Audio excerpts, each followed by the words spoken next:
भारत में एक नया डिजिटल नियम आया है जो हम सब के व्हाट्सएप और टेलीग्राम इस्तेमाल करने का तरीका शायद हमेशा के लिए बदल सकता है। ये एक ऐसा नियम है जिसका असर करोड़ों लोगों पर पड़ेगा। लेकिन सवाल यह है कि क्या ये वाकई हमारी सुरक्षा के लिए है या फिर ये खुद एक नया खतरा बन सकता है। चलिए इस पूरी बात की तह तक चलते हैं। तो ये नया नियम है सिम बाइंडिंग। सुनने में थोड़ा टेक्निकल लगता है ना, पर इसका मतलब बहुत सीधा है। अब से आपका मैसेजिंग अकाउंट आपके फ़ोन में मौजूद फिजिकल सिम कार्ड से, समझिए, एक तरह से बंद जाएगा।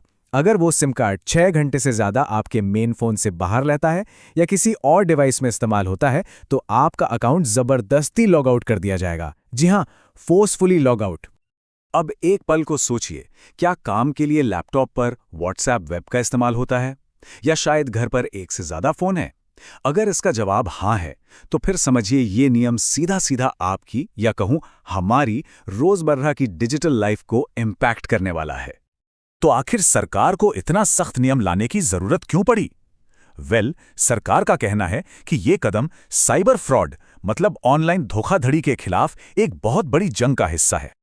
सरकार के मुताबिक इसके 4 बड़े मकसद हैं।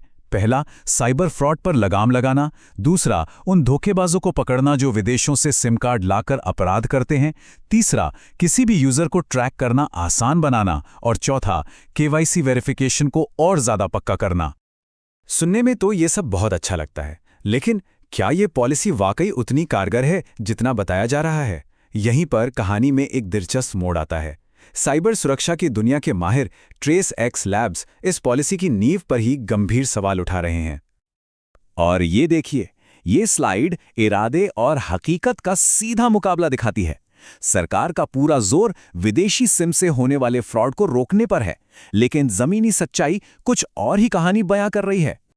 और ये है वो आंकड़ा जो पूरी बहस का रुख मोड़ देता है। 95%। जी हां, भारत में होने वाले 95% से ज्यादा साइबर फ्रॉड विदेशी नहीं बल्कि यहीं के हमारे अपने देश के सिम कार्ड से किए जाते हैं। ये एक अकेला आंकड़ा इस पूरी पॉलिसी के मकसद पर ही सवालिया निशान लगा देता है। तो अहम बात यह है कि ये पॉलिसी असल जड़ पर वार ही नहीं कर रही। मतलब जिस बीमारी का इलाज करने की कोशिश हो रही है, ये दवा उस बीमारी की है ही नहीं। निशाना कहीं और साधा जा रहा है, जबकि असल अपराधी कहीं और बैठा है। तो फिर अपराधी इस नियम से कैसे बच निकलेंगे? बहुत आसानी से। वो आज भी नकली केवाईसी दस्तावेजों का इस्तेमाल करते हैं, हजारों की तादाद में फर्जी सिम खरीदते हैं और संगठित सिम फार्म चलाते हैं। ये पॉलिसी इन असली तरीकों को छू भी नहीं पाती और इसीलिए ये एक दिखावटी समाधान बनकर रह जाती है। और एक और बुनियादी खामी है, ये पूरी राष्ट्रीय सुरक्षा पॉलिसी जिस टेलीकॉम डेटा पर टिकी है, वो खुद ही गलतियों और पुराने रिकॉर्ड से भरा पड़ा है। अब सोचिए, जब नींव ही इतनी कमजोर हो तो उस पर खड़ी इमारत कितनी महफूज होगी। तो अगर ये पॉलिसी धोखेबाजों को रोकने में उतनी कारगर नहीं है, तो फिर इसका असर किस पर होगा? अब बात करते हैं उन अनचाहे नतीजों की जो शायद फायदे से कहीं ज्यादा नुकसान पहुंचा सकते हैं। इसका सबसे पहला और सीधा असर पड़ेगा हम जैसे करोड़ों आम लोगों पर। सोचिए, कोई ज़रूरी काम के बीच में है और अचानक व्हाट्सएप लॉग आउट हो जाए, सिर्फ इसलिए क्योंकि प्राइमरी सिम किसी दूसरे फ़ोन में है। ये रोज़मर्रा की ज़िंदगी में एक बहुत बड़ी मुसीबत बन सकता है। लेकिन ये सिर्फ व्यक्तिगत परेशानी तक सीमित नहीं है। इसका असर भारत की डिजिटल अर्थव्यवस्था पर भी पड़ेगा। छोटे स्टार्टअप्स और बिजनेस के लिए काम करना मुश्किल होगा, ऐप्स की परफॉर्मेंस धीमी हो सकती है और कुल मिलाकर ये भारत के इनोवेशन की रफ्तार को भी धीमा कर सकता है। एक्सपर्ट्स एक और गहरी चिंता जताते हैं। वो इसे एक फिसलन भरी ढलान की तरह देख रहे हैं।